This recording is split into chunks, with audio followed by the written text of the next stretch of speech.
A seguir, casos sobre como o sexo ajudou a fundar nossa nação e formar nossa história.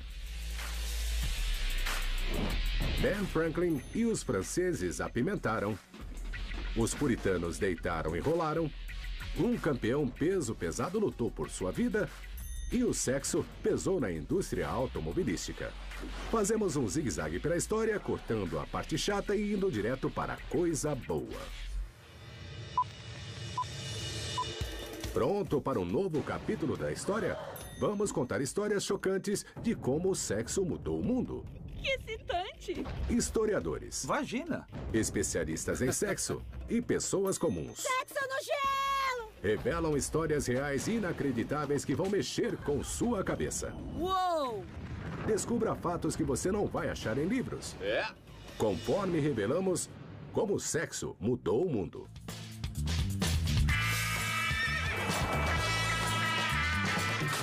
A história do sexo na América remonta a centenas de anos.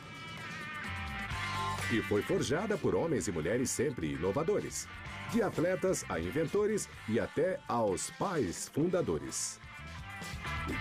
Esses são os pioneiros do sexo na América. Provavelmente é uma Harriet Tubman com mini saia, vagando pela floresta, libertando escravos, muito sexy de salto alto. As reais pioneiras do sexo são as mulheres, porque aquelas partes delas são confusas, mas elas ficam à vontade para falar delas. O meu marido. E eu? Alguém que inventou uma nova posição em que ninguém pensou antes nos milhares de anos de história do sexo.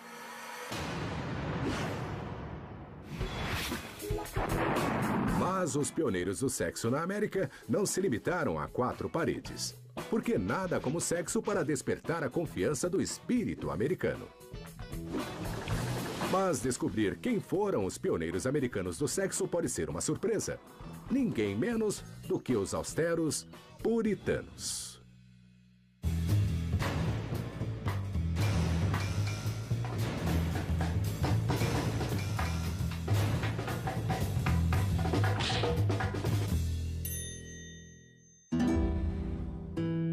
A imagem que temos dos puritanos é que essa gente era rude, de fibra e muito severa, rezando o tempo todo e trabalhando a terra. Francamente, muito sem graça. Quando, na verdade, os puritanos foram rebeldes. E eles se viam como opositores da Igreja da Inglaterra e com ideias mais liberais sobre a devoção a Deus. Então partiram para o Novo Mundo em meados do século XVII para desenvolver e estabelecer seu modo de vida.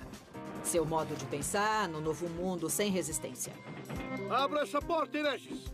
Eles acharam que a vida precisava de mais regras.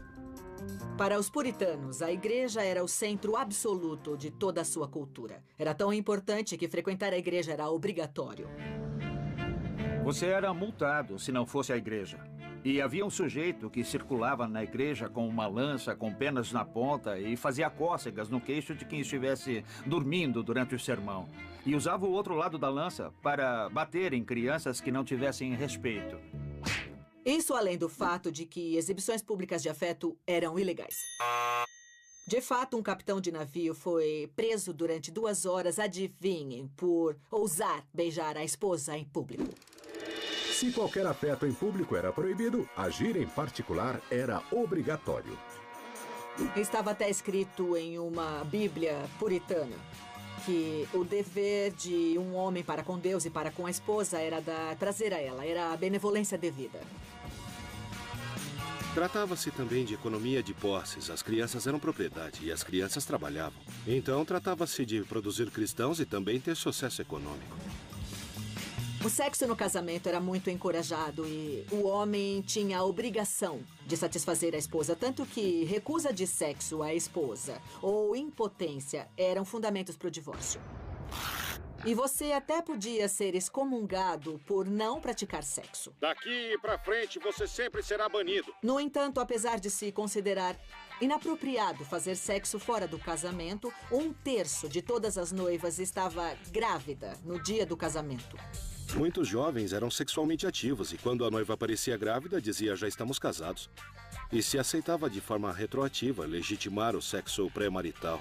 E apesar da maioria dos puritanos não condenar sexo pré-marital, tentavam preveni-lo. Os puritanos criaram um dispositivo chamado tábua divisória, porque a maioria das pessoas vivia em um quarto só, onde havia uma grande cama e todos dormiam juntos. E qualquer visitante podia ficar também na cama. Então, a tábua divisória era, em essência, uma longa tábua colocada entre os jovens. O rapaz e a moça, para impedir que pudessem iniciar e se engajar em experiências carnais, sexuais. Então você imagina, sei lá, a mãe, o pai, depois o jovem, e depois essa tábua, e aí a filha. Mas olha só, a tábua não era muito eficiente para inibir o desejo sexual, porque era muito fácil passar por cima. No auge da tábua divisória, a população de puritanos quase dobrou, o que deixou as pessoas se perguntando como tanto sexo podia acontecer na cama depois de mamãe soprar a vela.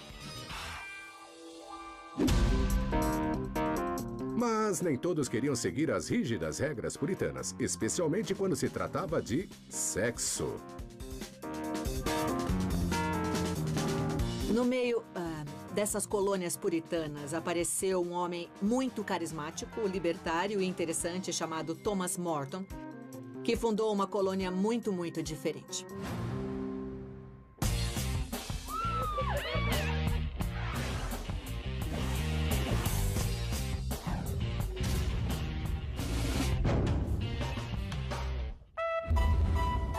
Thomas Morton viajou para os Estados Unidos, interessado em montar uma empresa de comércio de peles. E ele era de Devon, na Inglaterra. E Devon era conhecida como o último enclave de celebrações pagãs e do pensamento pagão. Ao contrário dos puritanos, os pagãos não tinham regras estritas sobre o sexo. Para eles, sexo fora do casamento era um ato sagrado que aproximava as pessoas de Deus. E celebrações religiosas incluíam consumo de álcool e sexo grupal. Então, para Morton, o novo mundo teria outras regras. O homem veio para se dar bem, em todos os sentidos da palavra. Queria enriquecer rápido e fundou uma colônia bastante perto dos puritanos, dizendo: como é? Onde é a festa? E Morton se estabeleceu como senhor da desordem. A formação pagã de Morton o ajudou a se ligar aos nativos americanos. Ele começou a incorporá-los a seu negócio de peles, vendia armas a eles e até fazia sexo com suas mulheres. Isso deixava os peregrinos completamente horrorizados e diziam: sabe o quê? Esse homem vai acabar irritando os nativos, dormindo com as pessoas erradas e... eles usam as armas para caçar por enquanto, mas algum dia vão poder usá-las contra nós. E, no fim, para surpresa de todos, ele armou o mastro de maio. O mastro de maio era um símbolo fálico usado em cerimônias pagãs para celebrar a primavera e a fertilidade, entre outras coisas. Havia festins, havia sexo pelos campos, havia muita felicidade acontecendo, entende, com as jovens dançando sugestivamente, em celebração, entrelaçando as fitas em volta do enorme pênis. Como se erguer um falo de 24 metros não bastasse, Morton decidiu chamar sua nova colônia de Monte Alegre. Aquilo já era demais para os vizinhos puritanos, que achavam aquilo uma imoralidade e um enclave pagão que deveria ser totalmente aniquilado. E acusaram Morton de se tornar nativo e de vender armas aos índios. Então, Miles Standish invadiu Monte Alegre, prendeu Thomas Morton, cortou o mastro de maio e espalhou todos os habitantes. Morton e o pessoal estavam tão bêbados que nem conseguiram se defender. Parece que houve um ferido. Parece que um dos homens atacou e bateu o nariz na ponta de uma espada. Foi a pior coisa que aconteceu. Logo depois, os puritanos mandaram Morton de volta para a Inglaterra e Monte Alegre terminou. E apesar do mastro de maio de Thomas Morton ter vida curta, seu impacto como pioneiro do sexo está intimamente ligado à história da nação. Com o tempo, o que ele criou, a ideia de uma experiência utópica, também se tornou parte da fundação do que veio a se tornar a América, tanto quanto os puritanos. E muito da revolução sexual se deve, na verdade, àquele mastro de 24 metros de altura que Thomas Morton trouxe e espetou no chão, quase como uma bandeira em homenagem à sexualidade americana. O interessante desse tipo de conflito é que se instala uma ideia que se situa entre as restrições sexuais e restrição nenhuma na mente americana. E isso ficou e está conosco até hoje. Hoje em dia, há muito mais Mortons por aí do que puritanos. Se isso é bom ou não, é uma questão para debate. Com os pioneiros do sexo em divergência desde o início, não admira a América ter desenvolvido uma complicada relação com o sexo. Fatos refrescantes. Para os puritanos, não fazer sexo era justificativa para divórcio. Thomas Morton acreditava que o sexo aproximava de Deus. Hoje, 15% dos casais casados não fazem sexo há 1 ano, o que pode afastá-los de Deus e se aproximar do divórcio. Fazendo sexo ou não, há muita chance de suas opiniões sobre sexo se basearem, em parte, nos pioneiros americanos do sexo. Quando falamos dos pioneiros americanos do sexo, raramente pensamos nos pais fundadores. Mas fato é que declarar nossa independência e ganhar nossa liberdade teve muito mais a ver com sexo do que se pode imaginar. Pegue o cara que descobriu a eletricidade. Quando pensamos em Ben Franklin, pensamos no grande revolucionário, no brilhante inventor, nas lentes bifocais, na lareira. Foi ele que nos mostrou que o raio não era uma força misteriosa do universo, mas apenas eletricidade. Mas é importante notar que a energia sexual de Ben Franklin, na verdade, ajudou a salvar a Revolução Americana.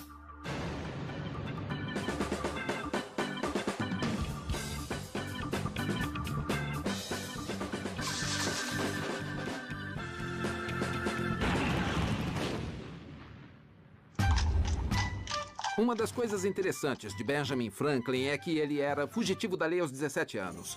Ele fugiu de um posto de aprendiz do irmão que tinha uma gráfica em Boston. E quando chegou a Filadélfia, foi recebido por uma família que tinha uma filha chamada Deborah Reed. Deborah se apaixonou pelo jovem Ben, mas ele gostava muito de mulheres e ele a dispensou. E começou a frequentar, como admite em sua autobiografia, mulheres baixas. Mas ele se complicou ao transar com uma dessas prostitutas e arranjou um filho. Agora, com 25 anos, ele parou e decidiu que precisava de uma esposa. E ele voltou a Deborah Reed. Deborah já tinha se casado, mas o marido tinha fugido.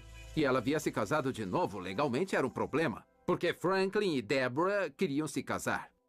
Mas ela podia ser acusada de bigamia se o marido voltasse e era punível com 39 chibatadas e prisão perpétua. Então, Ben e Deborah decidiram viver como um simples casal. Com a vida pessoal estabilizada, Franklin passou ao negócio de jornais. Ele comprou a Gazeta da Pensilvânia e se tornou pai fundador de outra tradição americana, a coluna de fofocas sexuais e mexericos.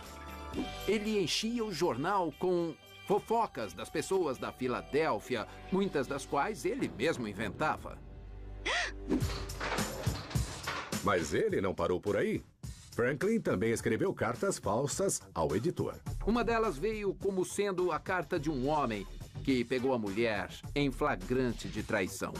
E perguntava a Franklin, seria certo eu ir à esposa desse homem e contar a ela do marido com minha mulher e aí eu e ela nos juntarmos?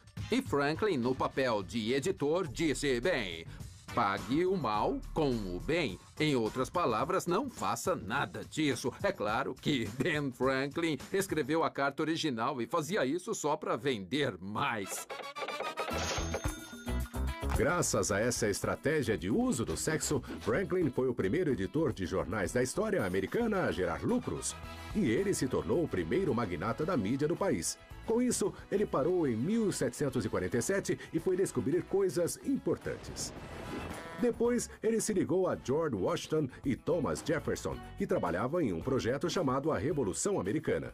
Em dezembro de 1776, Franklin usou o sexo com esperteza para se tornar um herói americano. As colônias declararam independência no verão de 1776. Agora, a declaração de independência eram só palavras em uma página. Para realmente haver independência, precisavam de tropas e armas da França. Então era preciso que mandassem um embaixador para convencer a autoridade real francesa de que essa revolução contra uma também monarquia era uma boa causa a ser apoiada. E não demoraram muito para concluir que Ben Franklin era o homem perfeito para a missão. Franklin sabia que os franceses não seriam convencidos na base dos argumentos. Eles deveriam ser seduzidos para apoiar a revolução. Foi aí que ele demonstrou sua fama de Casanova colonial. E ele começou a fazer a festa com a sociedade francesa e firmou sua fama de mulherengo. E atenção, ele já tinha 70 anos. E isso acabou criando uma espécie de culto da personalidade de Ben Franklin, que o ajudou a vencer a causa da liberdade. Isso deu a ele acesso a oficiais do governo, gente que podia ajudar a vender a Revolução Americana ao público francês. Acontece que tudo isso funcionou.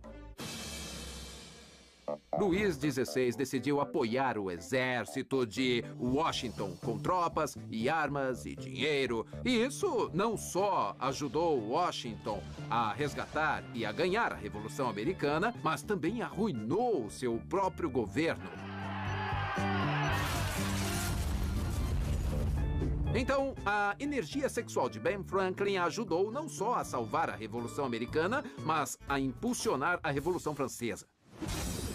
Com esse apetite sexual ajudando a estimular duas importantes revoluções, não há dúvida de que Ben Franklin usou sexo para mudar o mundo.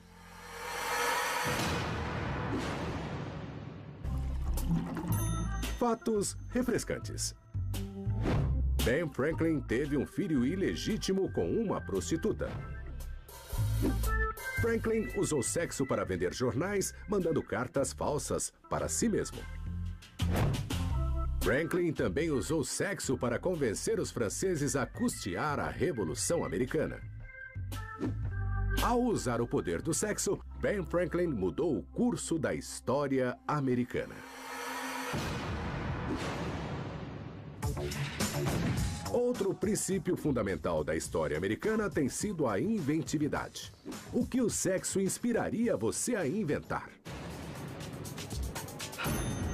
Eu ia inventar uma pílula que fizesse você querer transar o tempo todo. Eu inventaria algo que o levantasse e deixasse pronto para ação instantaneamente. Eu acho que eu ia desenvolver um tipo de coisa para passar nas mãos, tipo, para ficar com um cheiro bom. Se eu fosse aumentar uma coisa, seria o aumento do pênis instantâneo. Eu inventaria um creme para maximizar os orgasmos do homem e da mulher. Com certeza isso traria a paz mundial.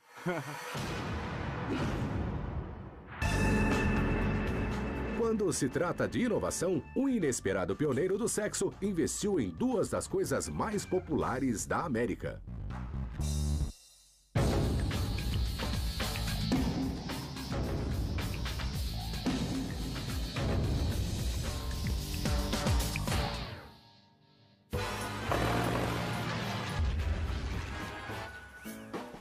Howard Hughes era uma figura surpreendente nos anos 20, 30 e nos anos 40. Talvez seja mais conhecido pelo público como o aviador. Era alguém que desafiava limites o tempo todo, construindo aviões incomuns, voando distâncias maiores, quebrando todo tipo de recorde. Além de construir aviões inovadores, Hughes desenvolveu uma paixão por fazer filmes e, com isso, criou o filme mais sensual que a América já viu. Em 1939 ou 40, ele decidiu fazer muito barulho com uma produção independente chamada O Proscrito, sobre um estranho, uma espécie de fora da lei que desafia a sociedade, se liga a lindas mulheres e não acata nenhuma regra da sociedade. Depois de intensas buscas pelo elenco, decidiram-se pelo muito jovem Jack Bultell e por Jenny Russell.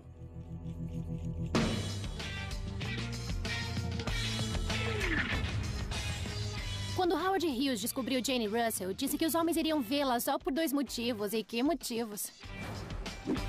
Então, Howard decidiu colocar Jane no filme e até se livrou do diretor original, porque não tinha decote nem sensualidade o suficiente. Mas como ficar mais sensual? Como exibir os talentos de Jane? Ele acabou recorrendo a seus engenheiros aeronáuticos para projetar um sutiã quase futurístico para ela, usando a moderna ciência da aeronáutica para elevar e para empurrar Jane Russell para a frente, sem usar muito material e com vários tipos de aros metálicos.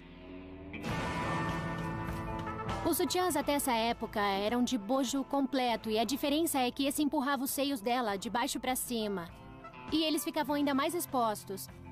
Então ela se inclinava para o Billy the Kid e todos viam o que ela tinha para oferecer. Após filmar Jane em toda a sua glória, Hughes teve um grande problema. Hughes tinha completado as filmagens e, como qualquer produção de Hollywood que seria distribuída nacionalmente, o filme deveria ser apresentado à censura nacional para ser aprovado. E foram feitas dezenas de objeções às cenas com decotes de Jane Russell.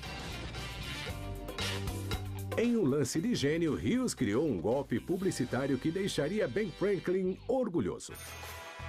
Hughes decidiu, se o filme é controverso, que todo mundo saiba. E chamaram igrejas, grupos de mulheres e disseram, tem um filme repugnante, terrível que vai sair. E é bom não deixar seu marido ver.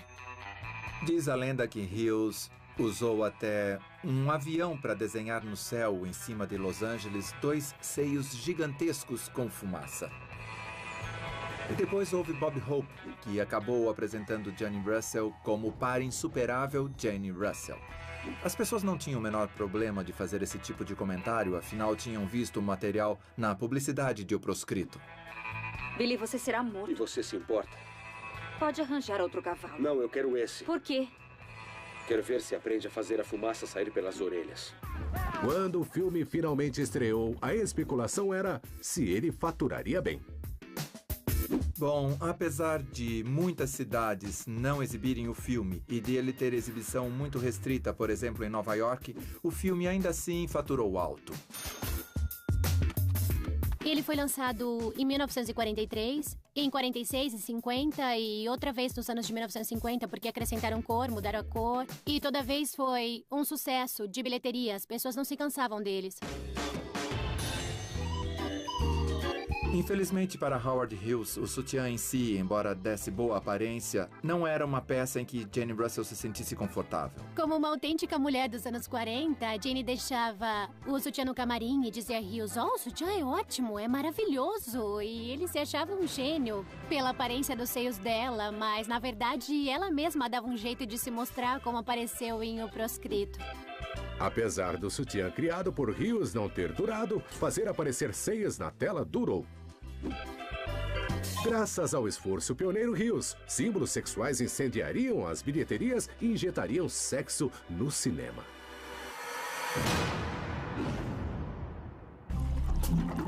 Fatos refrescantes. Hoje, os maiores seios registrados requerem um sutiã 102ZZZ. Eles pesam 38 quilos. Mesmo com os melhores engenheiros do mundo, Howard Hughes não conseguiu realçar confortavelmente os dotes de Jane Russell. Só nos Estados Unidos, a indústria de sutiãs fatura 5 bilhões de dólares por ano. Pelo jeito, realçar a sensualidade nunca saiu de moda.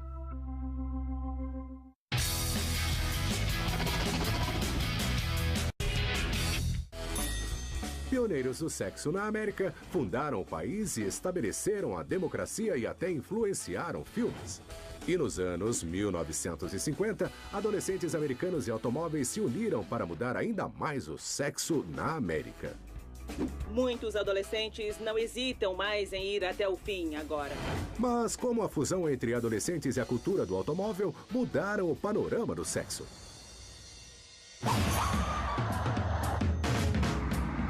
Sexo é maravilhoso. Sexo é ótimo.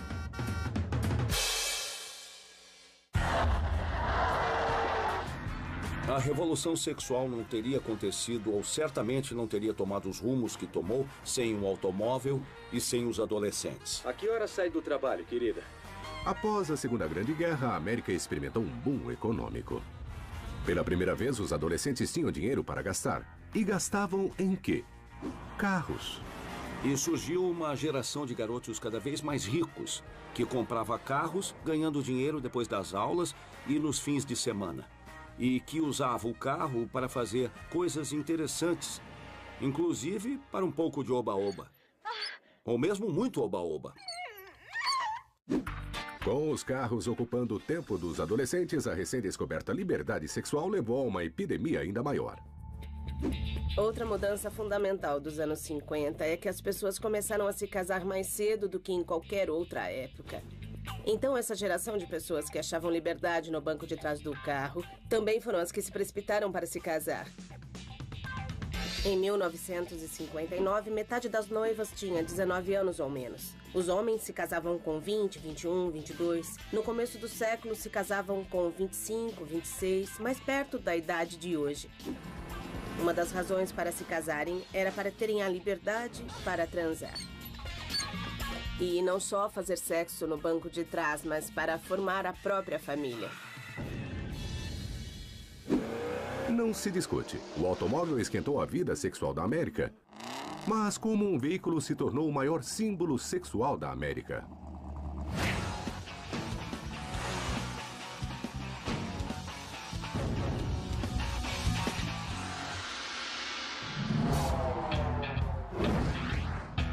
Harley Earl é um dos mais influentes projetistas de carros de todos os tempos.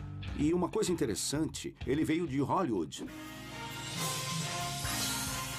Antes, o sexo não tinha muito a ver com desenho de carros. Mas quando os projetistas se deram conta de que a aparência do automóvel era o que vendia, e não só confiabilidade e desempenho, eles viram que podiam construir coisas interessantes nessa linha.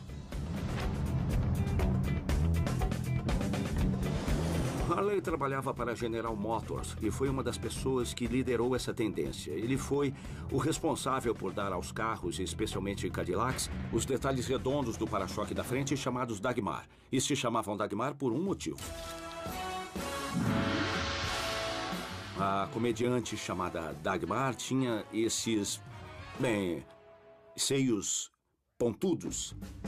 Se você visse Dagmar de frente, veria muito em comum com a frente do Cadillac. Não acho que Harley já estivesse com essa ideia na cabeça. Ele só queria adaptar um elemento de avião ao desenho do carro. Mas as pessoas começaram a chamar o detalhe de Dagmar. E por que não ter no carro alguma coisa parecida ao objeto de desejo sexual? A invenção de Harley Earl fez as vendas da GM explodirem a mais de 3 milhões de dólares. Seu desempenho esportivo revolucionou a indústria automobilística. Pela primeira vez, o apelido sensual de um carro ficou mais importante do que sua praticidade. Dali por diante, nada acompanharia mais o sexo do que o automóvel. Fatos refrescantes. Os bancos do modelo T mediam apenas 96 centímetros de largura para desencorajar sexo. O problema é que o teto tinha 2,24 metros de altura. Então, não era possível se deitar, mas podia-se ficar em pé. Até hoje, na maioria dos estados, é ilegal fazer sexo no carro. Tenha o carro que você tiver, será difícil igualar o impacto dos pioneiros de carros e sexo. Bem-vindo ao H2.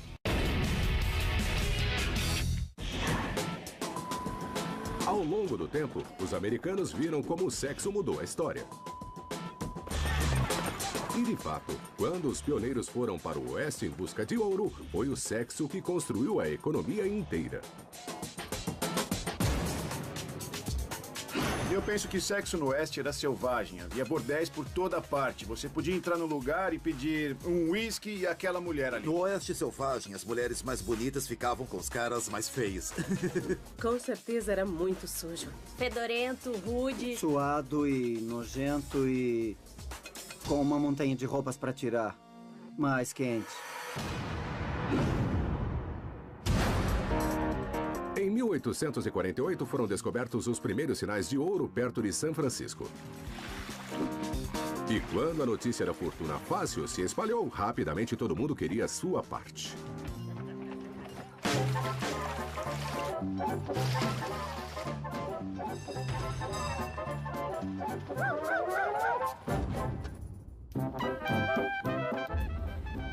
Houve uma grande corrida com a descoberta de ouro em Sutter's Mill. Os homens vinham do leste para fazer fortuna, mas só homens.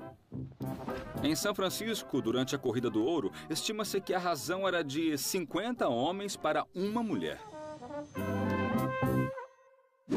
Os homens ficaram tão desesperados na corrida do ouro da Califórnia que contam a história de um homem que tinha uma bota de mulher e que cobrava $1 só por uma olhada nela. Então, o que você tem nessa afluência de homens é gente rica sem ter onde gastar.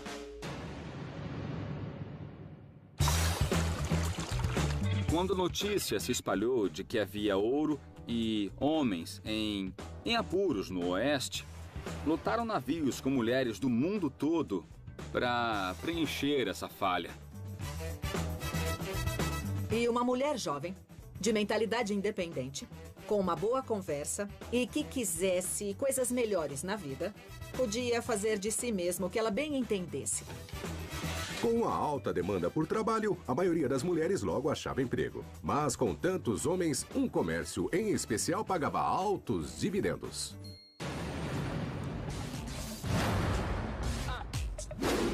As prostitutas acabaram se tornando extraordinariamente ricas em pouco tempo. Aliás, contava-se a história de uma prostituta que dizia ter ganho $50 mil em pouquíssimos meses. Isso era muito mais do que os mineiros de ouro ganhavam. Muitas vezes as prostitutas eram as verdadeiras donas da riqueza, o que era ótimo, porque elas sim sabiam o que fazer com o dinheiro. Enquanto donas de grandes quantidades de dinheiro, essas mulheres passaram a ditar tendências no Velho Oeste. E agindo assim, criaram uma nova aristocracia. Mulheres que se destacavam nas artes sexuais eram vistas com respeito.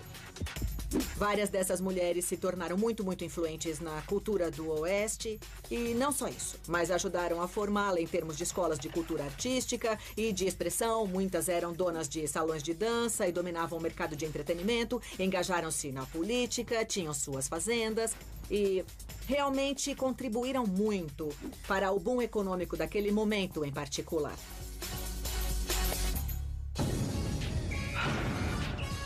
Foram as prostitutas, quase sempre vistas como o mais baixo escalão da sociedade, que construíram a infraestrutura do que veio a tornar São Francisco tão grande. E esse tipo de coisa, esse caráter, ainda se faz sentir nas pequenas particularidades de São Francisco.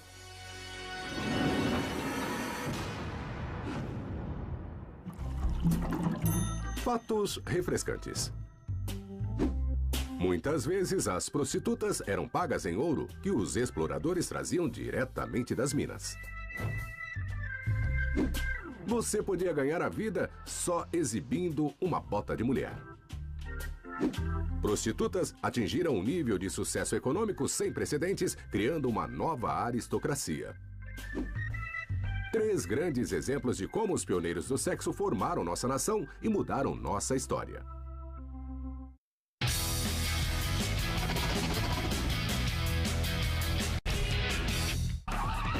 Pioneiros do sexo na América. Pioneiros do sexo na América do Norte não tiveram vida fácil. Na virada do século, a América se viu envolvida em uma guerra civil e a raça era um fator de divisão, especialmente em matéria de sexo. Sala de espera para brancos. Como a América superou a barreira da cor nas relações? Foi preciso um peso pesado para lutar contra o sistema. Jack Johnson, lutador de boxe, amante. Pioneiro. Jack Johnson. Jack Johnson nasceu filho de ex-escravos no momento em que os americanos brancos queriam reafirmar o seu controle no Sul. E os pais dele eram parte do grupo de pessoas que se mudaram do Sul para se afastar da pesada segregação racial e foram para a cidade portuária de Galveston, Texas, onde a oposição racial não era tão violenta. Ele acabou tendo que sair da escola cedo e teve de trabalhar nas docas. Mas ele não queria trabalhar em nenhum tipo de atividade serviçal. E um dos jeitos de ganhar dinheiro mais rápido era lutando boxe. Querendo melhorar de vida, Johnson começou a percorrer o país à procura de lutas que pudessem render dinheiro. E apesar das barreiras raciais, Johnson se firmou como o lutador a ser vencido. Ele era muito calculista e um lutador de contra-ataque. Ele raramente tomava um golpe e era extremamente rápido com as mãos. Lutador número 1. Pela habilidade e pela cor de Johnson, boxeadores brancos se recusavam a enfrentá-lo. Mas a persistência de Johnson acabou compensando quando o campeão dos pesos pesados, Tommy Burns, concordou em colocar seu título em jogo. O sonho americano. Estamos na arena de Sydney, Austrália.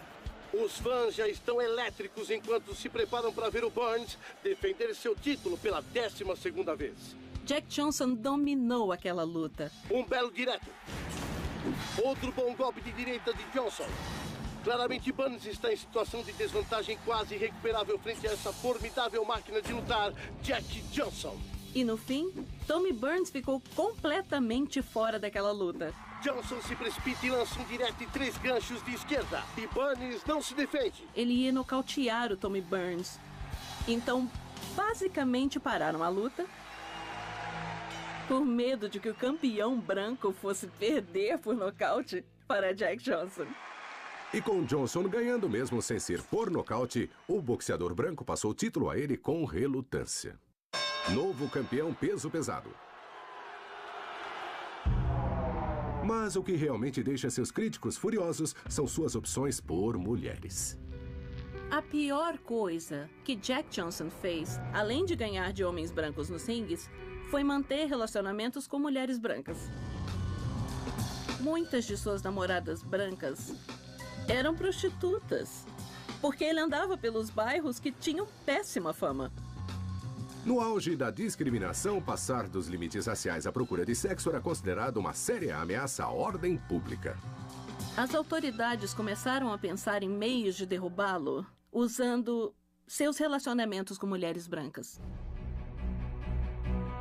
Uma nova lei foi criada, a Lei Mann, tornando ilegal atravessar fronteiras estaduais levando mulheres com propósitos imorais.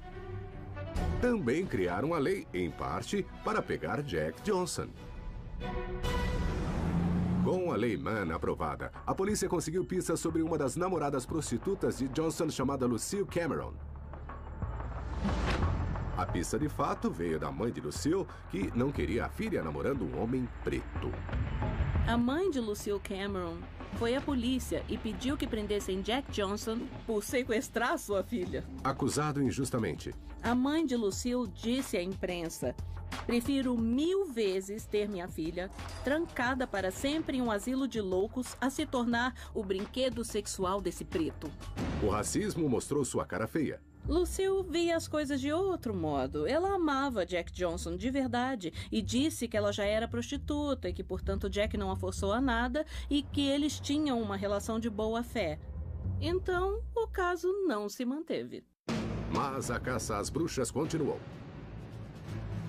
O FBI tentou achar outras pistas de possíveis namoradas para acusar Johnson.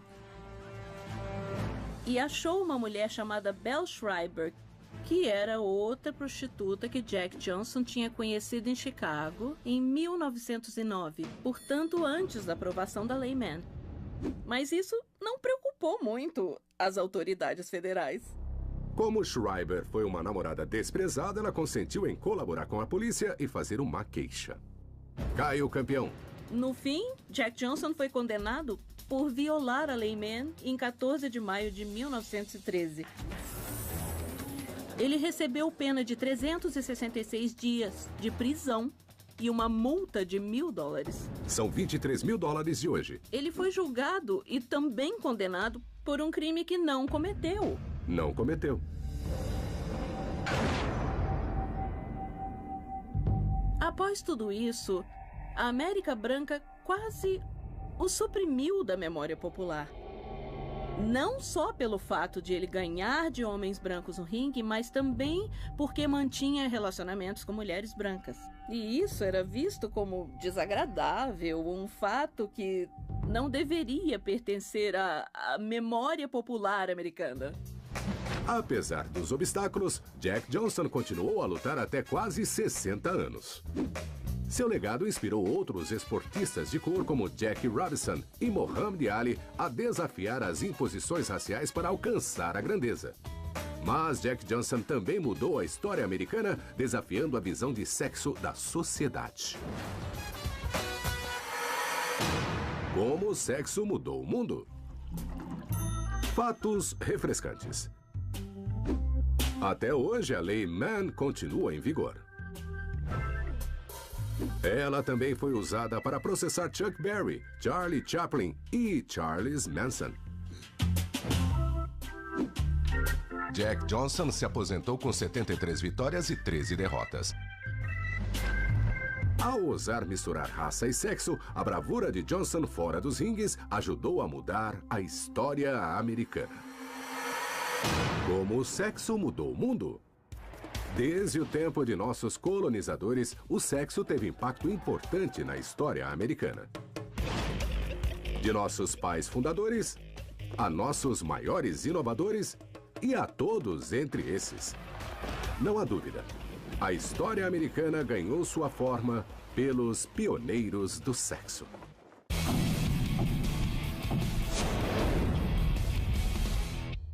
Pesquisas recentes afirmam